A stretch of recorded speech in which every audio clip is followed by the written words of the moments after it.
କ'ଣ ଆପଣ ନିଜ ଜମିର ମାଲଗୁଜାରୀ ସମୟରେ ଦେଉଛନ୍ତି ନା ଅବହେଳା କରୁଛନ୍ତି? ସମୟରେ ନ ଦେଲେ ଜମି କାମ ଅଟକି ଯାଇପାରେ, ପେନାଲ୍ଟି ମଧ୍ୟ ଲାଗିପାରେ। କିନ୍ତୁ ଟେନସନ୍ ନିଅନ୍ତୁ ନାହିଁ।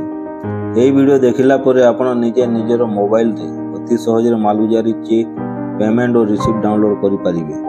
ଆଉ ଯଦି ଆପଣ ପୂର୍ବ ବର୍ଷର ପେମେଣ୍ଟ ଦେଲା ପରେ ମଧ୍ୟ ସିଷ୍ଟମରେ ବେଶୀ ଆମାଉଣ୍ଟ ଦେଖାଉଛି, ତାହାର ସଲ୍ୟୁସନ୍ ମଧ୍ୟ ଏହି ଭିଡ଼ିଓରେ ପାଇଯିବେ।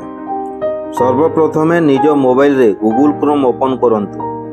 ତାପରେ ସର୍ଚ୍ଚ ବକ୍ସରେ ଭୁଲେଗ ଓଡ଼ିଶା ସର୍ଚ୍ଚ କରନ୍ତୁ ଏବଂ ସବୁଠାରୁ ଉପରେ ଆସିଥିବା ଅଫିସିଆଲ ୱେବସାଇଟ୍ ଉପରେ କ୍ଲିକ୍ କରନ୍ତୁ। ଏହାକୁ କ୍ଲିକ୍ କଲା ପରେ ଏମିତି ଗୋଟେ ପେଜ୍ ଓପନ୍ ହେବ। ରାଇଟ୍ ସାଇଡ଼ରେ ଥିବା ଲିଷ୍ଟକୁ ଟିକେ ଜୁମ୍ କରନ୍ତୁ ଏବଂ ପେମେଣ୍ଟ ଅଫ୍ ଲ୍ୟାଣ୍ଡ ରେଭିନ୍ୟୁ ଉପରେ କ୍ଲିକ୍ କରନ୍ତୁ। ତାପରେ ଆଉ ଗୋଟେ ପେଜ୍ ଓପନ୍ ହେବ।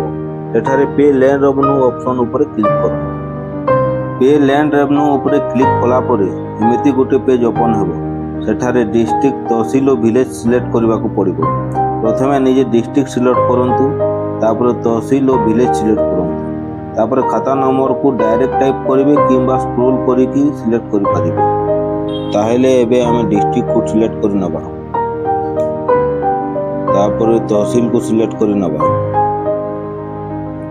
ତାପରେ ଭିଲେଜ ମଧ୍ୟ ସିଲେକ୍ଟ କରିନେବା।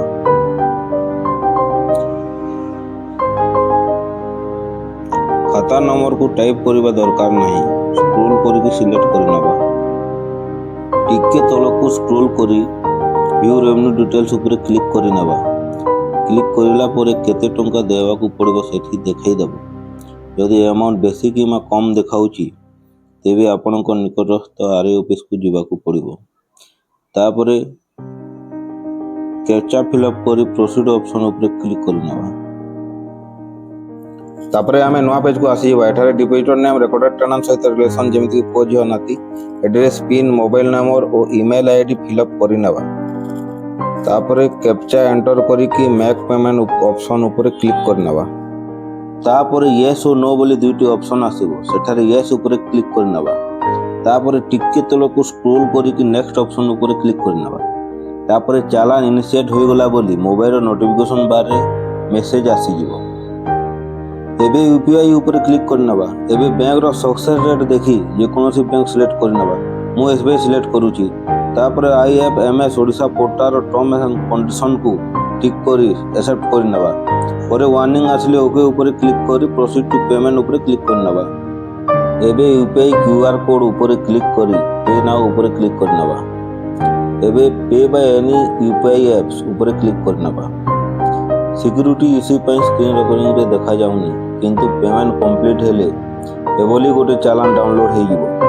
ଆପଣଙ୍କ ପେମେଣ୍ଟ ଏବେ ସଫଳ ହୋଇଗଲା। ଏବେ ମାଲଗୁଜାରୀ ରିସିପ୍ଟ ଡାଉନଲୋଡ୍ କରିବା ପାଇଁ ପୁଣି ଥରେ ସାଇଟ୍କୁ ଯିବାକୁ ହେବ। ସେଠାକୁ ଯାଇ ନୋ ୟୋର ପେମେଣ୍ଟ ଷ୍ଟାଟସ୍ ଏବଂ ଡାଉନଲୋଡ୍ ରିସିପ୍ଟ ଉପରେ କ୍ଲିକ୍ କରିବେ।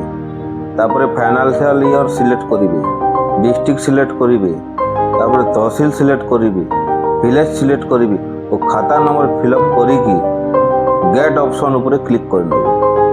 ସେଠାରେ ପେମେଣ୍ଟ ଷ୍ଟାଟସ୍ ସକ୍ସେସଫୁଲ୍ ଦେଖାଇବ ଏବଂ ସେଠାରୁ ରିସିପ୍ଟକୁ ଡାଉନଲୋଡ୍ କରିନେବେ। ଯଦି ପେମେଣ୍ଟ କରିବାରେ କିଛି ପ୍ରୋବ୍ଲେମ୍ ହେଉଛି କମେଣ୍ଟ କରନ୍ତୁ, ମୁଁ ଆପଣଙ୍କୁ ଷ୍ଟେପ୍ ବାଇ ଷ୍ଟେପ୍ ହେଲ୍ପ କରିଦେବି।